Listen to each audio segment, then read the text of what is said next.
some methods we thought really reflected listening to the public. You notice today there's been a lot more marching on the streets. I noted just a while ago that I think that marching was beautiful. Seeing the community out, seeing people actually get a chance to share their message, getting them to share the message in their way. But importantly, it was sharing a message in a peaceful way.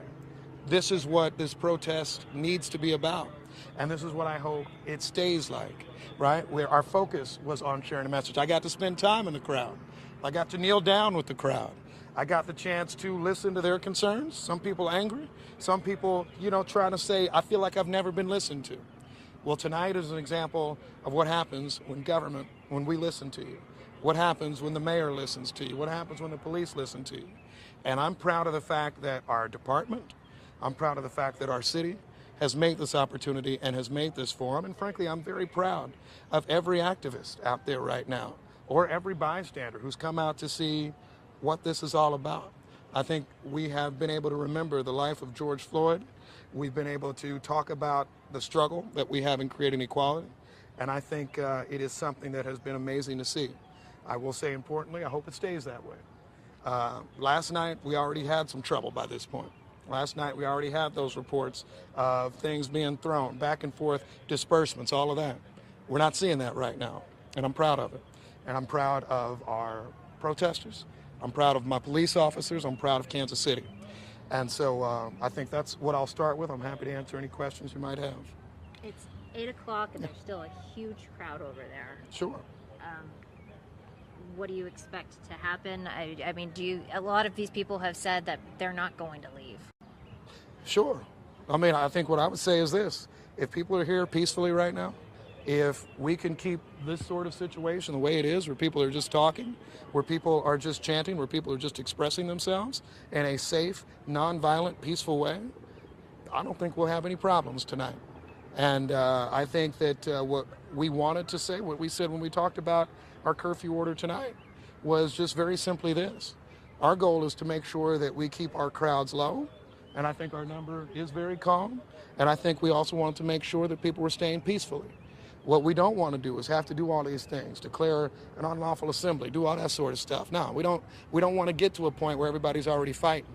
We want to have a simple point where we're saying, look, stay here, be peaceful, be a part of what is a positive moment for our community, a turning point for our community.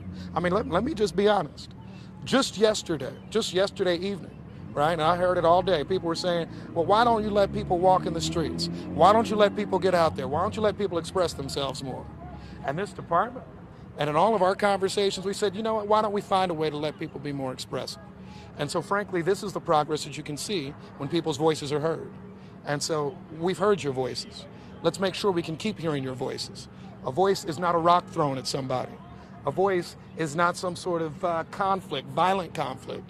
A voice, and as it should be tonight, is an opportunity for people to stand around, be peaceful, share their word, and that's what I want this to be. That's what it should remain. I will be so proud of Kansas City if everybody gets to go home safely tonight. I know that's what I'm dedicated to, that's what the police department is dedicated to, and that's what I hope most everyone in the press is dedicated to. During the last hour, one of the organizers talked with us and said that he hopes that he could reignite the conversation of local control and body cameras within the police department. It's been something that's been discussed at length. What do those conversations look like here moving forward? So we got a few different ways to bring it up. So Kansas City just passed a budget a month ago. We're going to lose a lot of money in our budget this year relating to the global pandemic, et cetera. But I will say this, right? It's us trying to find a way to make sure we get the funding for body cameras. That's going to be a city council and mayor vote, be a city council and mayor decision. But it's also in many ways a decision for the police department on how they allocate spending. I say all that to say conversation, has been started. The conversation's there already. And so we're going to make sure that we continue that conversation and hopefully that we get it done soon, because it has taken a long time and people have talked about it for a while. But now it's about finding the appropriation for it. On local control, I said this before, my primary goal is local accountability right now. And what I want to see is a way that the police department is accountable to the voices of the people in the most direct way possible. As we saw in Minneapolis, which has local control, as we saw in New York in the Eric Garner situation, which has local control, as we've seen in every police brutality incident largely. And all these municipalities that have local control, that alone isn't the answer. So if we got local control tomorrow and Mayor Lucas appoints a board of 3 people that don't listen to anybody, we're going to be in the exact same place we were before. So as we talk about what we're doing, I've appointed a board to look at local control. I've appointed a board to study violent crime, how they relate. And frankly, I hope what they tell us is, how do you make sure the voice of the people gets to the police department, to their leadership as quickly as possible? That's what the focus needs to be. It's not just buzzwords. It's making sure it actually is productive. Yes, ma'am. Do you have any other concrete policy ideas that can help address this issue of, of trust and violence between cops or police and civilians? Yeah, a lot of things. Step one, we need to recruit more minority officers. We need to recruit more people from the community. And I have been proud since my time as mayor. I've worked with a sergeant in the Kansas City Police Department who I know is working his tail off to get more officers who come from this community, more officers who come from different areas of this community than what they've been represented before. And so honestly, I know there'll be more answers, but that's a huge part. You have to have people who know the community. You have to have people who know the streets that they're patrolling.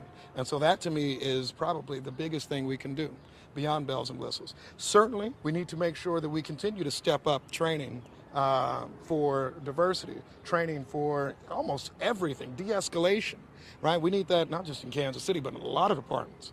And so I know that we will continue to work on that. But another thing, and I think important for the Board of Police Commissioners, we need to look at what happened in Minneapolis and have a close study of, all right, what is excessive force? How are we training people to do things? Is there a better way?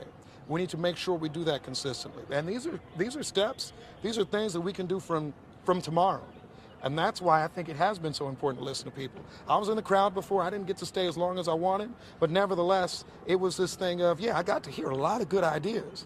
That's what we want to hear from the people, the ones who are still here tonight. But as I keep saying, I want to hear from them tomorrow and long after. Yes, ma'am? Any questions? That was my question, actually. Okay, yes, sir.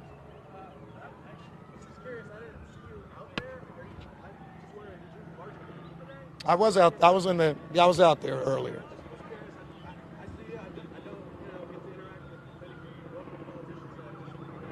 Amen. Now, that's why I'm out here too. I think. How important is that for a black man, a black mayor, to be out there with the people to show that you still understand where you came from? You know, that's a really good question. She asked, how important is it for you as a black man and as a black mayor to be out around? It's very important. You know, I mean, I said something on maybe Monday, Tuesday, whatever, maybe it was later, where I was like, you know, I don't even have the words to share right now. And probably the hardest part of this job, and there are different challenges, it ain't the phone calls, it's not the press, I love y'all. It is instead those days where you just want to scream sometimes. You want to say, this is so messed up. And you know that even if you have a good job, you can't change the balance of the way things go in the world immediately. You know that it has to be piecemeal. You know that there is work to do. And sometimes you want to actually just shout a ton too. And you know what? I got a job to do. So I can't just say I want to check out. I want to spend time with my family. I want to spend time with just other black people and talk about kind of how we're all feeling. I know my job is to be around others. I have a lot of constituents, happy to have all of them. But I know there have been times in the last week where I'm like, yeah, I don't want to actually have a back and forth with a white protester about how I should feel about something. That's actually tough. But you know what? We keep doing our job. We keep trying to make an experience for everybody. And, we'll keep trying to share.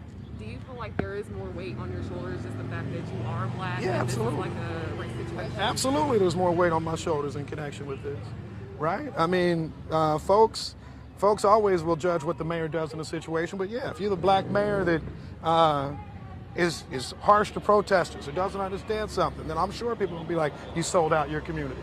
On the same end, right, if you're the black mayor who doesn't help reduce crime in your community, then you failed in some way. Every day, and maybe this isn't good for my mental health, but I feel failure daily. The reason I ran for mayor, the reason I'm here right now, is because I wanted the world to be different from what I knew when I grew up and what I know every night living on Paseo. I've got sirens coming by me. I see kids that know what gunshots are like every night. I see kids that are afraid of the police, right? That's heartbreaking. And that is so different than it is for so many other people in our community. So that's the change that I want to see someday. Thank you. Thank you. Are you Sure. concerned about we're still in a global pandemic and it's a huge crowds of people out here. Yeah, no, I absolutely am concerned about the global pandemic. And every moment in life, we try to make sure we have trade-offs. And what I think we're doing now, I'm still wearing a mask when I'm in the crowd, is to make sure, one, this community can be as safe as possible. And what I heard from this situation in a lot of communities, there are people hurting. And so that hurt right now needs to be addressed. I know a lot of protesters are wearing masks. I appreciate that. I think that's important. I'll be talking to Dr. Archer this week what we can do about mitigation after the fact and testing after this fact.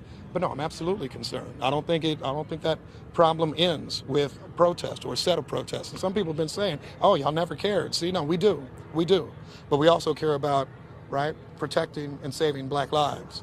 And so we're going to try to find a way to do them both. Captain Jackson is still here if you have any organizational questions. Sir.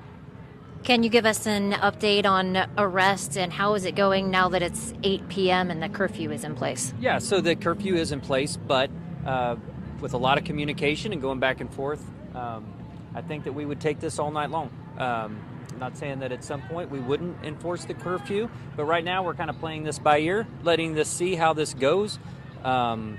Again, there's this word communication keeps getting thrown out there, and I think that this is a good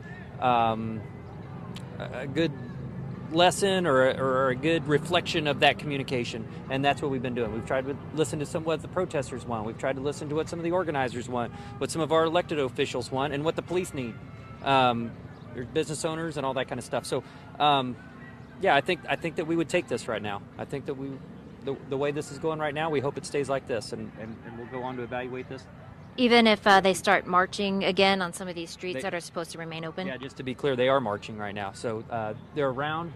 I don't know, can't see exactly where they've gotten back to now, but they are marching right now. Sorry. Like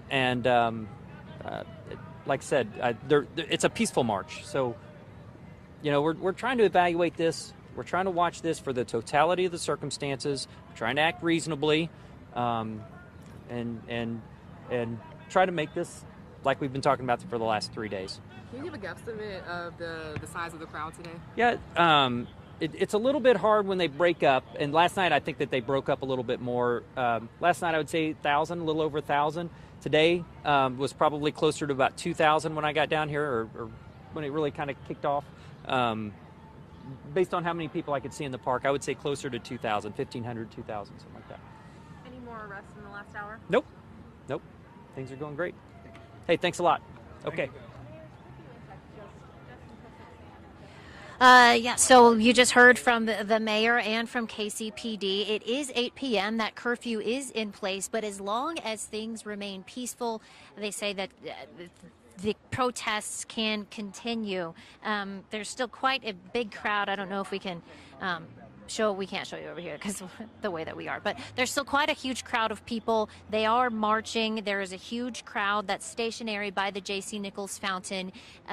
Both the mayor and KCPD say that as long as it remains like that, peaceful, we will not see any arrests tonight. But with that ordinance, that curfew in place, it does give the police the right to declare an unlawful gathering and arrest people in any of those entertainment districts or in any city park. But right now, only those same 3 arrests from earlier in the afternoon have been made. Nothing else. It has remained very peaceful. The plaza still remains blocked off. There are 2 police helicopters in the sky and a whole bunch of drones. So a lot of eyes on this place, and so far, no violence whatsoever. But we'll be out here watching the situation all night long. But for now, reporting live from the Country Club Plaza, Leslie Aguilar, KCTV 5 News.